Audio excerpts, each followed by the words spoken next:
Okay, am I filming? Yeah. Um, okay. This is Lindsay. It's January 5th, uh, 2025, and it's Sunday, and I'm here at a cemetery filming. Just an update about my gang stalking and targeting stuff. So finally, with what has happened in the past year, with all that probate stuff, it's over, supposedly. And I don't think the outcome was fair at all. And I do not agree with what has happened and the way I've been wrongfully exploited and taken advantage of and framed, manipulated, uh, all these things that have happened to me due to the narcissistic abuse by these people that I've survived and trying to still overcome, because it's basically a healing process. So I'm trying to take my time healing from all the abuse and the lies and the stuff that I have gone through. But I'm taking it one day at a time. And I was finally able to get rid of, you know, whenever you've been abused by a narcissist in any kind of a way, whether it be, sexual exploitation, harassment, stalking, violating your boundaries, things like this, you're stealing your personality, because they like to mirror and mock you and things like that. It takes a while to heal. I mean, you get over that person and you're relieved that they're no longer in your life, but you still have to go through the healing process. And people don't seem to understand that doesn't just happen overnight, that it takes time. But these people, what's so disgusting about narcissistic people is that they just move on from one victim to the next. They don't have any remorse for what they do to people, and they just treat people like objects, and you're nothing to them, and they discard you or you discard them, because they basically push you to discard them. They're the ones who push you into doing that. But it's also shocking whenever it's over and said and done, and then you have to deal with the vindictive smear campaign that they always do, because you can always be assured that these people, oh wow, these graves are, some of these people are just so young, that there's going to always be a smear campaign that goes along with the ending of that situation or relationship, whatever. And so, but then again, when they never valued you or cared about you in the first place, it's not that big of a deal. But it is traumatizing. It's called, the trauma of the abuse is what is so shocking, is that you're traumatized by all the abuse and you're still in shock that, like, how did that happen to me, and why?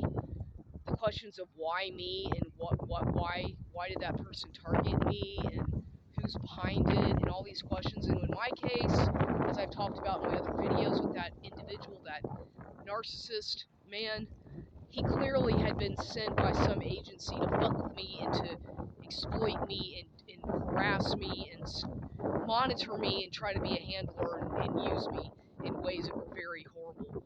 But so I figured that out a long time ago. But once you get unraveled with all this stuff that's like just, and with these toxic individuals, it's a bunch of beloved nephew and grandson. Love, Tia Vanessa, Uncle Albert. Sorry, that was. So once you're unraveled with these people and it's come to an end, it's still like you're having to process it all, and then you shouldn't, you can't just jump back into any kind of a romantic or intimate relationship. If you do, that's not good, because that's not going to end up it's not good for you. So you have to really take your time to get to know a person and trust that person and become friends with them before you even let them in your house, before you do anything with them. And that takes time too, because I've learned that from my experiences, what I've done wrong and what I need to do in the future so that this doesn't happen to me anymore, is to really go with my intuition, and don't doubt your feelings and instincts about people. When something happens that is bad and they're showing you who they are, their character, pay attention to that, because usually these people are often sent as flying monkeys by the narcissist to cause you further damage and to erode your path, your destiny, and to make sure that you stay stagnant and that you don't prosper and that you stay confused and overwhelmed and anxious, because the devil brings confusion. Whenever somebody is demonic in your life, it's confusion. It's always confusing, and that's what the devil does. Satan is the manufacturer, or the master of confusion and chaos. So that's what um, that's what he does, and he'll send these people into your life, and you think that, by the time it's all said and done, you've wasted a couple of years or whatever, could be longer, with these people, and you're like, it wreaks havoc on your health, your finances, everything, your job, your health, everything, because that's what they want to do, is destroy you, because they're envious and toxic people who can't.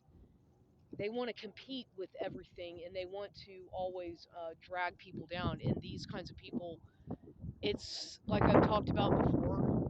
These individuals that are this toxic, it could be in your own family, it could be someone you know, a friend. A lot of the times they are kids who grew up in a household where there was no father, or they have that bastard curse. A lot of men with the bastard curse of the bastard, whatever. Not all of them, but some of them are just very maladapted, and they never really, you know, because it's traumatizing to grow up in that kind of situation, and to be raised by maybe a toxic stepfather or somebody, and your mother never really cared. Your mother was too into her significant others to pay attention to her own kids or son. I know, because my mother, I always felt like that, even though I wasn't born of a. I'm convinced that my mother had me out of adultery, but I don't know for sure. Like I said, I was convinced that my deceased uncle Alan was really my father, Ben, or is my actual father, when in fact they say Ben Baldwin Jr. is my biological father, who died in whatever, 2003 or 2004, from liver cirrhosis, complications of liver problems from alcohol abuse. But so I have to carry that burden of, if he was my biological father, which is possible he was, then what about, I don't want to become an alcoholic. But unfortunately, whenever you have a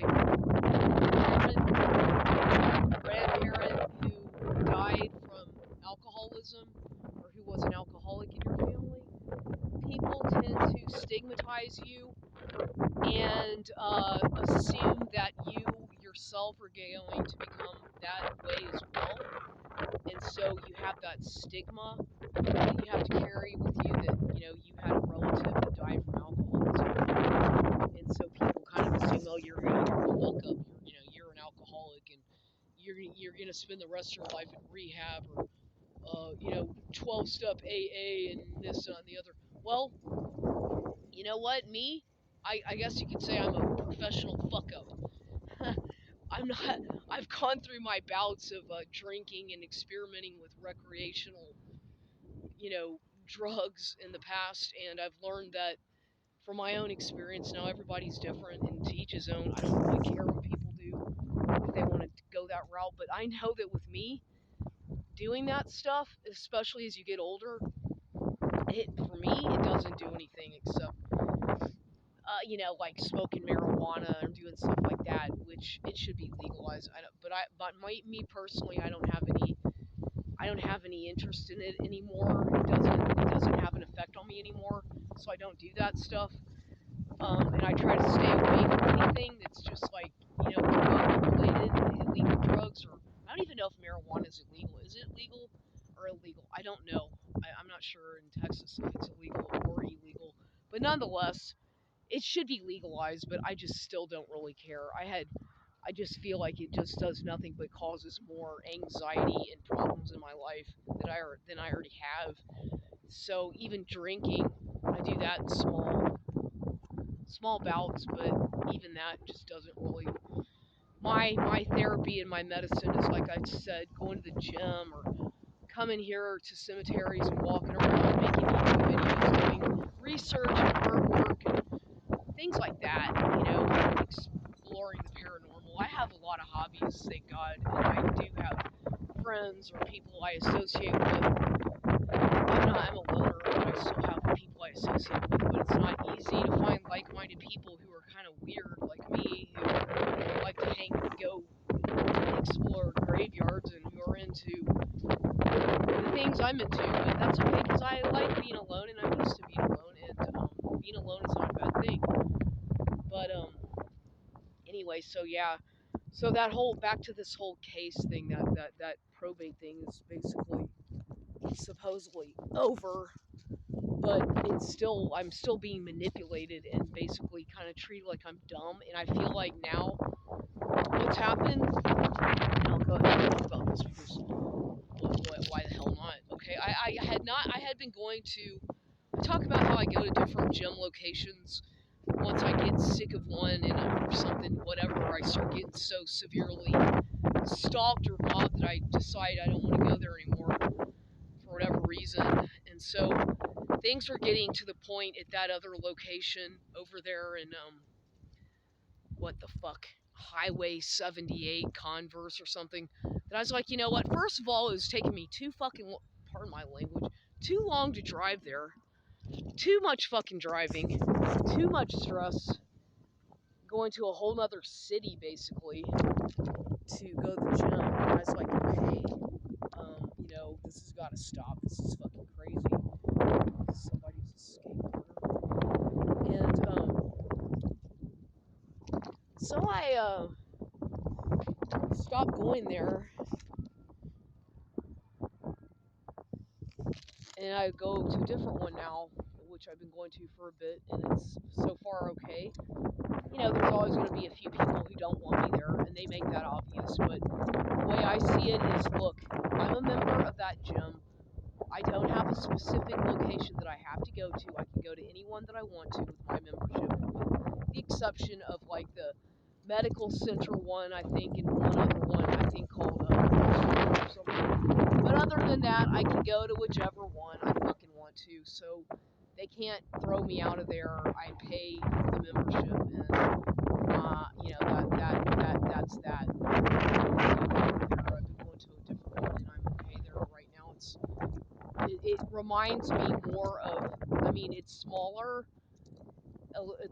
I guess, and it's whatever. It's a little bit. It's not that close. It's not that far from where I live, but it's for me. I just feel better in that place for whatever reason. So I've been going there. Don't know anybody there. I haven't talked to anybody there, but they seem okay. I don't know. They seem like decent people. Seen some interesting people there, but I don't talk to anybody. I'm not gonna talk to people. And not now. At least maybe one day. But like I said, I'm just going there because I have to do that. That's a big part of what I do. And I always thought I would have thought that by now at my age, now that I just turned 50, that maybe I would own a gym or be more successful, monetarily or something, that I would have my own business. But I've tried and I've tried and I haven't given up. I guess the key is to never give up hope in what you like to do and what you think you're decent at doing. Never give up. Never give up. Don't ever give up. And don't let people try to tell you that you can't do that, whatever it is that you like to do. Because there's always going to be people who say, no, you can't do that. You're crazy. What are you thinking? There's going to be haters no matter what, okay? And just continue to pursue what makes you happy because you only have one life. Okay, cats have 9 lives, and I'm not saying that we don't know what happens when we die. I don't know what happens for sure. That's for damn sure. I've got my suspicions about what happens when you die. But I try to live each day to the most, to the potential that I can get out the most out of it. You know, it's exhausting what I do every day. Like literally, I don't know how I do that every day, but it becomes such a habit that when I don't go to the gym or whatever, I feel shitty. And I've gotten so used to doing like what 10, 11 miles on the treadmill every day and then another 5 something on the elliptical that it's a big part of what I do. And people are like, "You're crazy. Why do you do that? You should go to a different gym." Excuse me, but no, I like going to that gym. And by the way, another thing about narcissistic people, speaking back to going back to that, is like notice that whenever something happens in your life significant, they come back to Hoover, right? And that could be a year later, 2 years, 3 years, 4 years. They'll come back often. Omar Sanchez, another young guy who died. Look at this guy. And so they come back to Hoover you, acting like nothing happened, and that you're just supposed to act, like let's just kind of like pick up where we left off and play like nothing ever happened. And this is an attitude and the ego-centric attitude of narcissistic people is they just seem to think that like that you knowing them from the past that you're just expendable, that they can come and go out of your life whenever they want, unannounced, and just kind of like you're an object that they can toy around with and mess with your emotions and fuck with your emotions, which I don't think it's a good idea. And a lot of narcissistic therapists say the same thing, that you should not return to, you should not accept a Hoover from anybody from your past, especially a narcissist or psychopath. You should never, ever, ever, ever, ever accept a Hoover.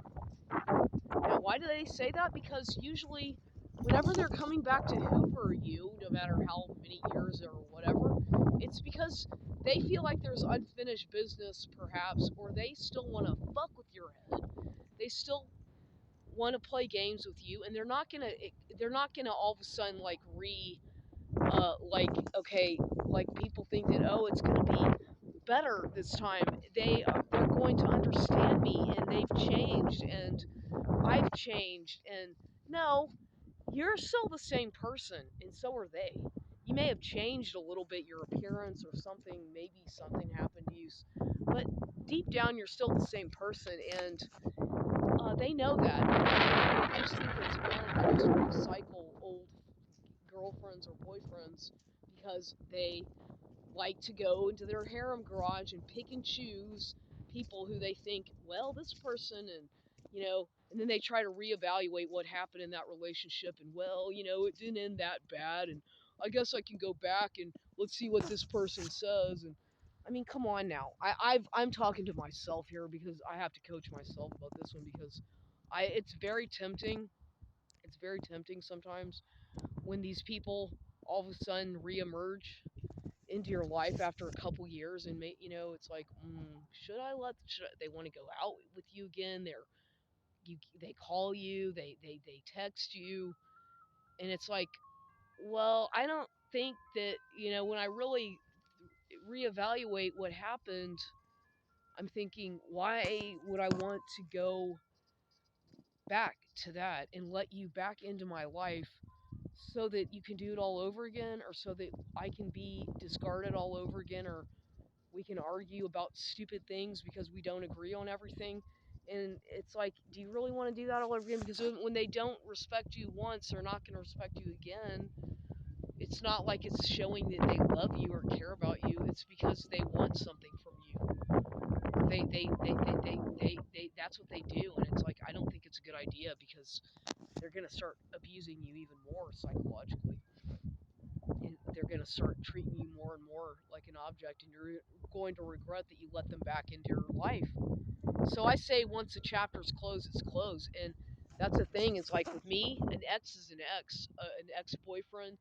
I don't go back to the ex. I mean, I sometimes the relationships, for the most part, with me have ended in an amicable way.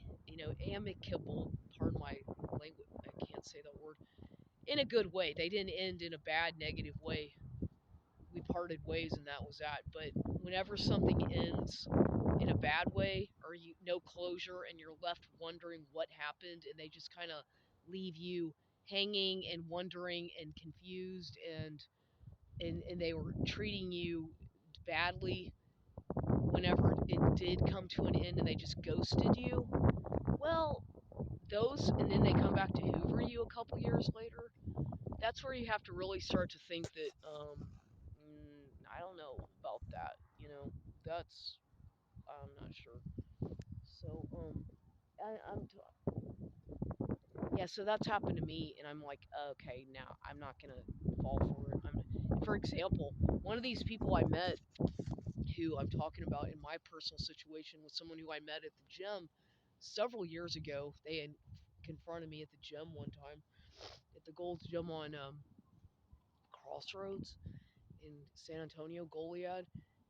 And we had dated a little bit. We went out a few times, and this, that, and the other. Had a bit of an intimate relationship, but he was. I mean, the one thing about that relationship was he would go out, he would take me out on dates, but then he was kind of like really. Um, he was very kind of controlling, I guess you could say.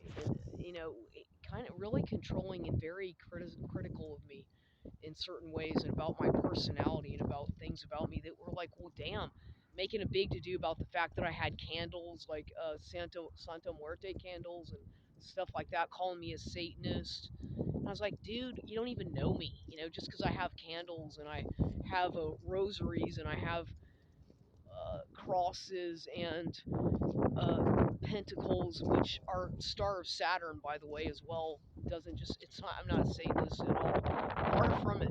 But they get these ideas about you that they're just it's all fucked up and warped, and they think things about you that are completely erroneous, and then they start treating you like shit because of that. And it's like, why would you want to come back to me if you said all these horrible things about me, But this person the other day, he had contacted me again on Facebook, found me on Facebook, and I was like, okay. He asked for my phone number, so I gave it to him.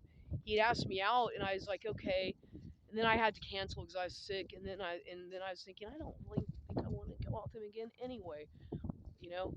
But then he sent me the other day. He's trying to get me to go to Planet Fitness. He's like, I have a black card membership at Planet Fitness, and you can go with me sometimes. It's a lot closer for you. He texted me that. I'm thinking, this was a couple days ago. I'm like, well, dude, I'm thinking, I've been to Planet Fitness. I've been a member of Planet Fitness before. I've been a member of the gyms before. And I like to go to the one that I go to because I like the treadmill. And he's like, I think they have the treadmill that you like. Dude, you don't even fucking know me. Obviously, you don't know me because that treadmill that they have at Planet Fitness is nothing close to the treadmill that they have that I like at all. So obviously, these people who are narcissistic don't really know you, anything about you. They don't fucking know anything about you. They think they do, and they're trying to come back to fuck with your head. And he sent me that message when I was at the other gym on my workout on the treadmill that I like.